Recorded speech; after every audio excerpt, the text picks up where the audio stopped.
1 अगस्त 2022 को भारत की सरकार ने अर्न किए 1.5 lakh crore rupees 5G spectrum के ऑक्शन में।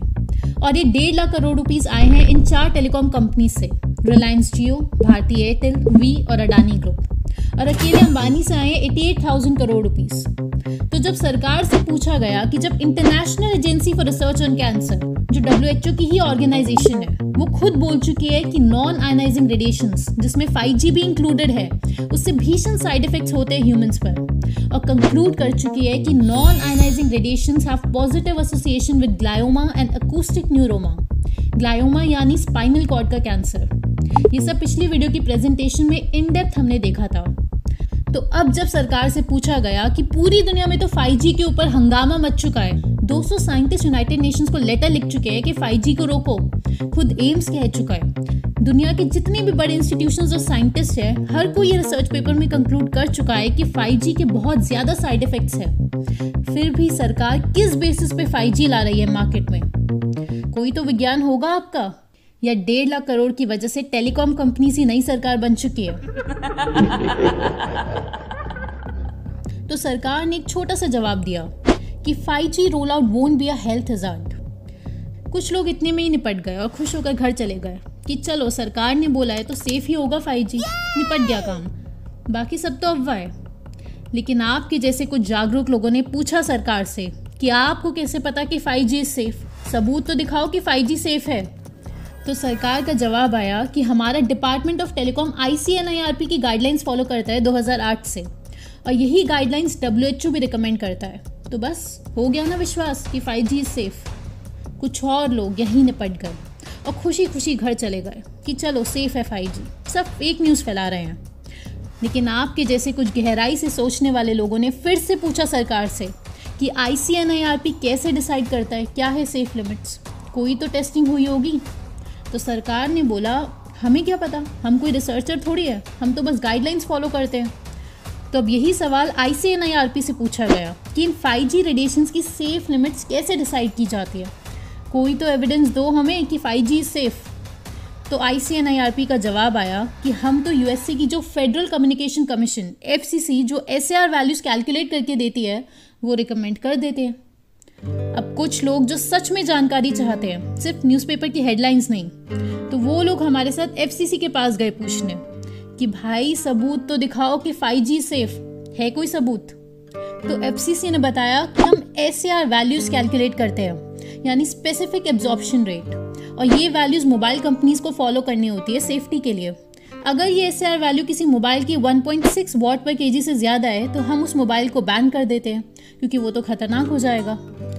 अब कुछ 2-4 आंकड़ों को मिलाकर बनी भाषा को विज्ञान समझकर लोग खुश होकर घर चले गए कि 5G तो सेफ है, चलो बढ़िया हो गया। लोग तो अफवाह फैला रहे हैं, बुद्धू लोग। सुना नहीं FCC क्या कह रही है, कोई खतरा नहीं है 5G से। लेकिन आप में से गहराई से सोचने वाले कुछ लोग हमारे साथ डटे रहे और FCC से पूछा कि SAR टेस्टिंग करते कैसे हो, पहले ये बताओ हमें, क्योंकि बिना जाने मान लिया तो वो इंसान कहलाता है अंधविश्वासी। बहुत ही ज़्यादा शॉकिंग जानकारी के लिए रेडी हो जाएं आप, बस अब ध्यान से सुनिए। 5G का जो स्पेक्ट्रम है, इसमें 6 गीगाहर्ट्ज से कम फ्रीक्वेंसी को कहा जाता है FR1 और उससे ज़्यादा फ्रीक्वेंसी बैंड को कहा जाता है FR2। अब जो 6 गीगाहर्ट्ज से कम FR1 5G रेडिएशंस हैं, उनकी सेफ्टी लिमिट्स कैलकुलेट की जाती है SAR मेथड से, और इस समय पर आप जो मोबाइल फ़ोन इस्तेमाल कर रहे हैं उसकी SAR वैल्यू भी इसी मेथड से कैलकुलेट की गई है। आप चाहें तो अपने फ़ोन की SAR वैल्यू अभी के अभी चेक कर सकते हैं। तो अब SAR वैल्यू कैलकुलेट करने के लिए एक एडल्ट मेल की डमी ली जाती है, कुछ इस प्रकार की डमी। जी हाँ, डमी कितनी रेडिएशंस एब्जॉर्ब करेगी ये देखा जाएगा। इस डमी की हाइट 6 फीट 2 इंच है और वेट 100 kg है, ये आप स्क्रीन पर देख सकते हैं। और इस डमी को कहा जाता है SM स्पेसिफिक एंथ्रोपोमॉर्फिक मैनिक्वीन। तो अब आप लोग सोचेंगे कि एक सेकंड, जानवरों पर नहीं होती टेस्टिंग? मतलब प्लास्टिक और रबड़ को मिलाकर बने हुए गुड्डों पर टेस्टिंग करके इंसानों को कितना खतरा हो सकता है ये कैलकुलेट किया जा रहा है। प्लास्टिक से इंसानों के लिए टेस्टिंग? तो जवाब है जी हाँ, ऐसे ही डिसाइड होगी आपकी ह्यूमन बींग्स की सेफ्टी लिमिट्स। इस SM डमी के हेड और बॉडी फैंटम को एक स्पेशल प्रकार के लिक्विड से फिल किया जाता है। लिक्विड इसलिए फिल किया जाता है ताकि आपके blood, bones, muscles, tendons, ligaments, I tissues, in living tissues पर कितना असर पड़ेगा रेडिएशंस का, ये चेक करने के लिए प्लास्टिक की डमी तो गड़बड़ है, लेकिन ये लिक्विड बराबरी कर लेगा एक इंसान की, ऐसा इन वैज्ञानिकों का मानना है।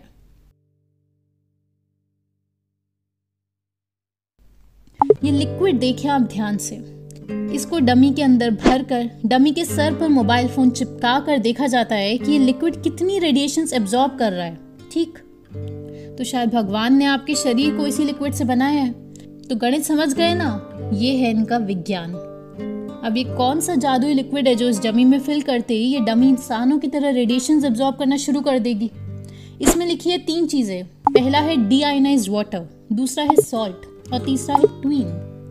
यानी इन 2 केमिकल्स को डीआयोनाइज्ड वाटर में मिला दिया गया है और ये बन गया इंसान और हो गई टेस्टिंग। ये ट्वीन, नमक और पानी इस डमी में डाला जाता है और इस ट्वीन वाली डमी को ये लोग एक ह्यूमन बीइंग समझकर रेडिएशन से गुजारते हैं मोबाइल फोन से और बस डिसाइड हो गई SAR वैल्यू। इस लिक्विड पर जब रेडिएशन छोड़ी जाती है तो करीब 4 वॉट पर kg SAR वैल्यू पर इस लिक्विड का तापमान 1 डिग्री सेल्सियस बढ़ जाता है और इसी वजह से 4 वॉट पर kg SAR वैल्यू को मैक्सिमम लिमिट मान लिया गया है, क्योंकि 1 डिग्री सेल्सियस से ज्यादा अगर आपके टिश्यूज का टेम्परेचर बढ़ जाता है तो वो डेंजरस माना जाता है। और पब्लिक के लिए मोबाइल फोन्स की लिमिट कर दी गई है 1.6 वॉट पर kg USA और इंडिया के लिए। यूरोप ने लिमिट रखी है 2 वॉट पर kg।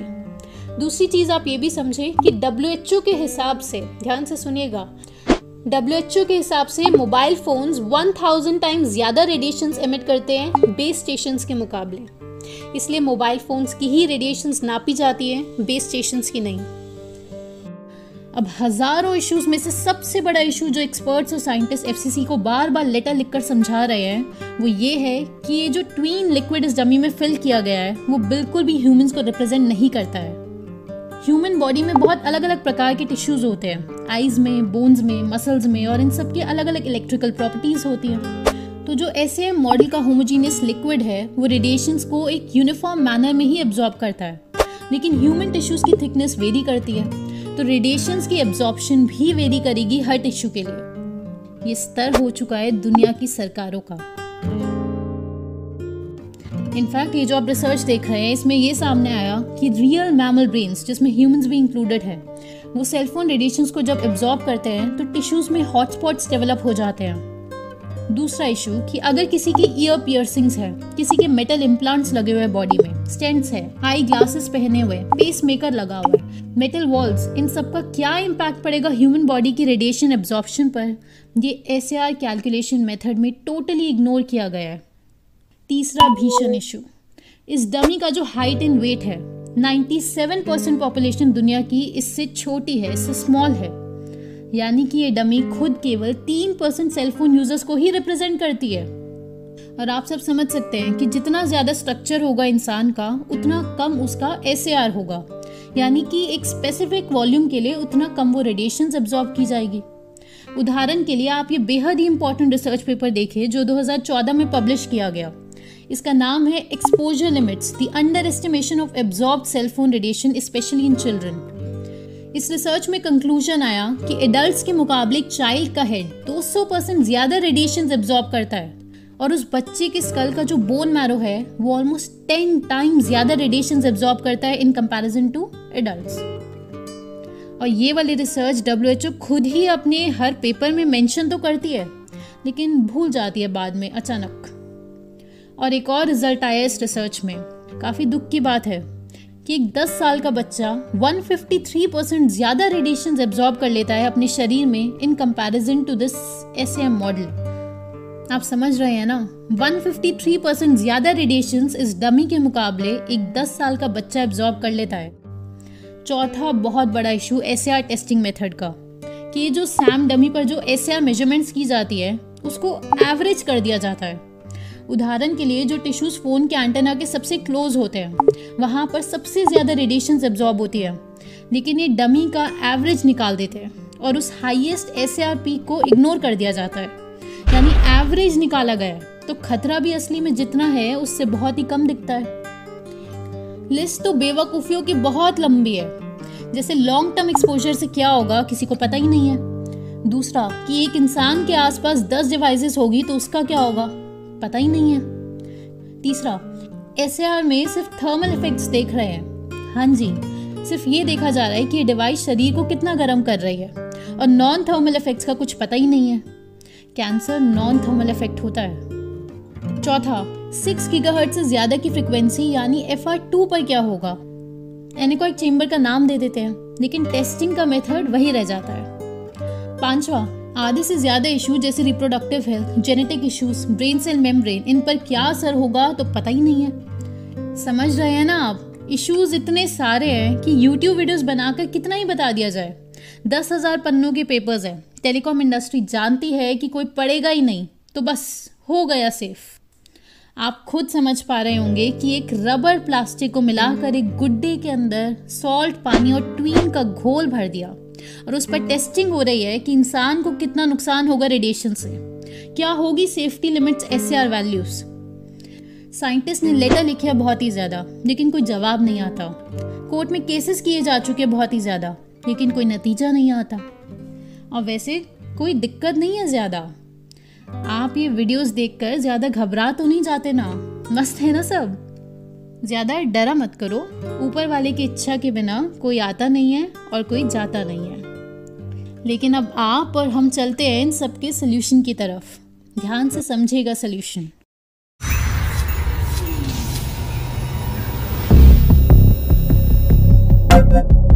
Ladies and gentlemen, please fasten your seatbelts.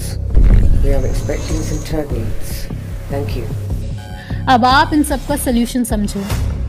इससे ज्यादा चीजें यहाँ YouTube पर एक्सपोज नहीं की जा सकती। अक्टूबर 2021 से दिसंबर 2021, 3 महीनों में YouTube ने 12 लाख से ज्यादा वीडियोस डिलीट करी हैं। तो इन सब का सोल्यूशन है कि आप ये सबूत लेकर कोर्ट में जाओ। ये काम बहुत सालों से चल रहा है और जिस वजह से बहुत सारे देशों ने 5G के रोल आउट को स्लो डाउन किया है, लेकिन ये सोल्यूशन है ही नहीं। तो क्या सड़कों पर प्रोटेस्ट करी जाए? बिल्कुल करी जा सकती है, लेकिन टीवी मीडिया आपको दिखाएगा ही नहीं और आपकी प्रोटेस्ट की रीच ही नहीं बढ़ने देगा। लेकिन प्रोटेस्ट का एक बहुत इंपॉर्टेंट रोल है, बहुत सालों से किया जा रहा है। आज भी लाइव प्रोटेस्ट बिल गेट्स के ऑफिस के बाहर चल रही है। तो क्या ये जानकारियां लोगों को घर जा जाकर बताएं? ऐसा करा तो आपका 5G का केस कोर्ट में चल रहा होगा और मार्केट में 10G आ चुका होगा। लेकिन ये रास्ता भी बेहद जरूरी है। तो क्या 5G यूज करना बंद कर दें? ऐसा किया तो आप कैपिटलिज्म के सेटअप में पार्ट ले ही नहीं पाओगे। इसका कंप्लीट सोल्यूशन IMPH है। जो मेथड्स वो लोग यूज करते हैं, सेम वही मेथड्स हम सबको यूज करने हैं। IMPH क्या है, इसका एक पार्ट आपको वेबिनार में बताया जाता है और वेबिनार अटेंड करने के लिए आपको द फाइनल गेम लिखकर इस नंबर पर व्हाट्सएप करना होता है, जिसके बाद आपको एक फॉर्म दिया जाएगा। वो फिल करके आप वेबिनार अटेंड करेंगे, जिसके जरिए IMPH का एक हिस्सा हम सब समझते हैं। पूरा सिस्टम रेडी है, बस आपको हमारी इस कोशिश में हमारा साथ देना है। अंत में टीम लाइफस्टाइल आपसे यही कहेगा कि आपको ये समझना है कि जीत हार की बात नहीं है, जीवन और मृत्यु की बात है।